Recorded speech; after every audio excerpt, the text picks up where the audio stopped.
सिंह के साथ Shyam Tiwari, news state Kanpur. अब एक सरकारी स्कूल की तस्वीर आपको दिखाएंगे, जहां एक और सरकार शिक्षा में सुधार के लिए करोड़ों रुपए बहा रही है, तो वहीं दूसरी ओर सरकारी स्कूल के शिक्षक बेलगाम हो चुके हैं। जब स्कूल के शिक्षक ही मौज करने लगेंगे तो बच्चे कैसे पढ़ेंगे, कैसे आगे बढ़ेंगे, एक रिपोर्ट में देखिए।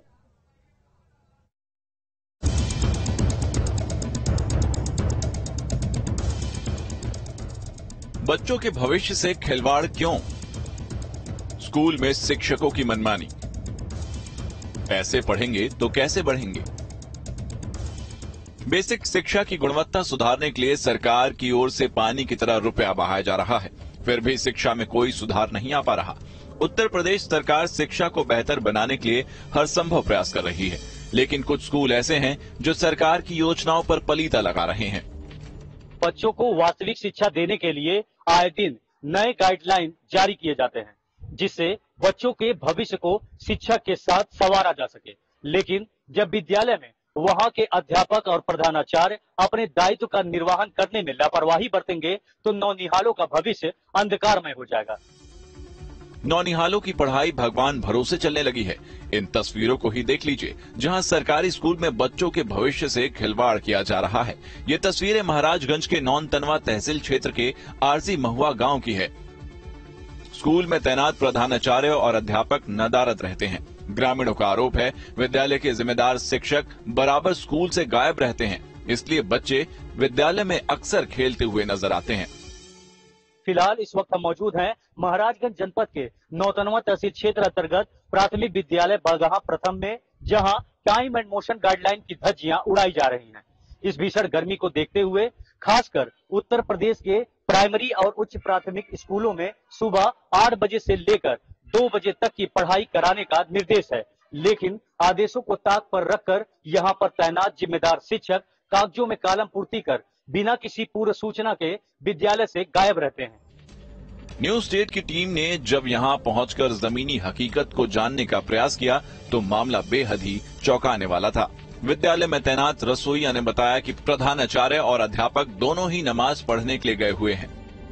विद्यालय के प्रधानाचार्य और जो अध्यापक हैं कहाँ नमाज पढ़े गए हैं? दोनों? हाँ, दोनों जाने, मुसलमान दोनों जाने होगा। अब ऐसे में सवाल उठता है कि क्या किसी धार्मिक अनुष्ठान या कार्यक्रम को करने के लिए जिम्मेदारों का इस तरह से बच्चों को लावारिस हालात में छोड़कर चले जाना किस हद तक सही है? उत्तर प्रदेश के परिषदीय विद्यालयों में निर्धारित शिक्षण अवधि में कोई भी शिक्षक विद्यालय प्रांगण से बाहर नहीं रह सकता। शिक्षक शिक्षण अवधि से 15 मिनट पूर्व विद्यालय में उपस्थित होंगे और शिक्षण अवधि के बाद कम से कम 30 मिनट तक उपस्थित रहकर पंजिका तथा अन्य अभिलेख अपडेट करेंगे और अगले दिन की कक्षा शिक्षण की रूपरेखा भी तैयार करेंगे। लेकिन इसके विपरीत इस विद्यालय में तैनात प्रधानाचार्य और अध्यापक विद्यालय के समय में नदारद। इसके साथ ही विद्यालय से एक और तस्वीर नजर आई है, जहां बच्चों को विद्यालय तक पहुंचने के लिए अपने जान को जोखिम में डालकर स्कूल आने और जाने के लिए इस टेम्परेरी पुल को पार करना होता है। ग्रामीणों ने बताया कि स्कूल तक जाने के लिए ये सिर्फ एक ही रास्ता है। कई बार बच्चे पुल से नीचे नदी में गिर चुके हैं। इस पर कोई जनप्रतिनिधि भी अमल नहीं करता, जिसकी वजह से बच्चों के पुल से गिरने के कई मामले सामने आ चुके हैं। अक्सर करके बराबर बच्चे जब जाते हैं तो आपस में लड़ते झगड़ते बच्चों का स्वभाव ही जाया करते हैं, वो आपस में उलझ के बाहर गिर भी जाते हैं। और जो कुछ समय कई बार दौड़ करके मैं वहाँ उनका हेल्प किया निकालने में, अक्सर करके घटनाएं हुआ करती। अब ऐसे में सवाल उठता है कि जब बच्चे अपनी जान को जोखिम में डालकर किसी तरह शिक्षा ग्रहण करने के लिए स्कूल तक पहुंच भी जाते हैं तो वहां पर तैनात गैर जिम्मेदार शिक्षक नदारद रहते हैं। अब ऐसे में ये देखने वाली बात होगी कि ऐसे लापरवाह शिक्षकों के विरुद्ध कोई कार्रवाई होती है या फिर विभाग की ओर से सिर्फ स्पष्टीकरण की कार्रवाई कर कागजों में जवाब देकर इसे सीमित रखा जाएगा। Team news state.